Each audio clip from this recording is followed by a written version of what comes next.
నామినేషన్స్లో వచ్చేసరికి ఈ week 13th week నామినేషన్స్లో ఎవరెవరు ఉన్నారు, ఎవరిని నామినేట్ చేశారు, ఈ వీడియోలో చాలా షార్ట్ అండ్ స్వీట్గా ఎక్కువ ల్యాక్ చేయను. ఫస్ట్ వచ్చేసరికి నామినేషన్స్ మీరు ప్రోమోలో చూసుకుంటారు. కలర్ డిగ్రేడ్ చేయడం అంటే ఒక్కొక్కరు ఇద్దరినేసి అయితే నామినేట్ చేయాలి.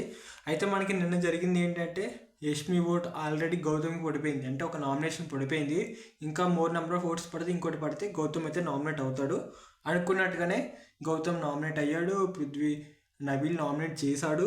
సో ఈ నామినేషన్స్ వచ్చేసరికి నబీల్ అండ్ అలాగే మెగా చీఫ్ రోహిణి వీళ్ళిద్దరు తప్ప అందరూ నామినేషన్స్లో ఉన్నారు. టేస్ట్ తేజ కానీ, అవినాష్ కానీ, పృథ్వీ కానీ, నిఖిల్ కానీ, విష్ణుప్రియ కానీ మొత్తం అందరూ ఉన్నారు. గౌతమ్ వీళ్ళందరూ ఉన్నారు.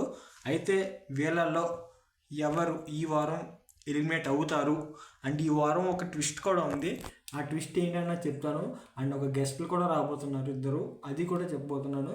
అంతవరకు మన ఛానల్ని సబ్స్క్రైబ్ చేసుకునండి. Thank you.